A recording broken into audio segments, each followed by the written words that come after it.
Qarang bu yulduzlar, ucha olgan odamlar, sonsiz tunu kunduzlar, bardosh bera olganlar, cheksiz tunu kunuzlar, o'ziga sodiq qolganlar.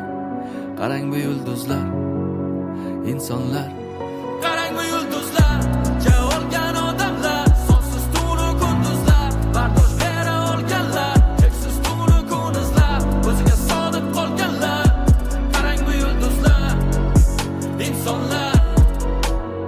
Oldinda yo'l faqat omad ko'rinmas, sharif bu hobbi, ko'p ham urinma, juda ko'p pul kerak, noldan qurilmas, ishingga borib ke yo'ldan burilma, uxlab olish kerak ishdan keyin, tekstlarni bosaman g'ishdan keyin, necha yildirki tanish yangi yil, yolg'iz nishonliman ishdan keyin, necha marta o'zgardi kasbim, lekin o'zgarmadi hobbi, qanaqa ish bo'lsa ham keyin, naushniklarda o'chgani yo'q bit, necha marta charchadim, lekin ortga qaytib qabul qilmadim doping, amallab chiqdim qiyshiq yo'ldan, shu bilan qaytib kirganim yo'q keyin, oyoqlardan sovuq o'tadi, lekin yulduzlarga bir qadam, sabr qilsang 41 keladi deb 4 yilim o'tdi 40da.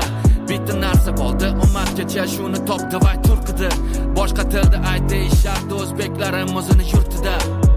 Boshlaganda yosh bola edim endi, bugun uyimda kutadi qizim. Sen o'ylaysan meni omadim keldi, bu 10 yildan ko'proq tuzilgan tizim. Bir kun nomim topadi ma'no, qatorlarim qoqadi qanot, boshqalarni so'ramagin ba'zida zo'rg'a ishondim o'zimga o'zim.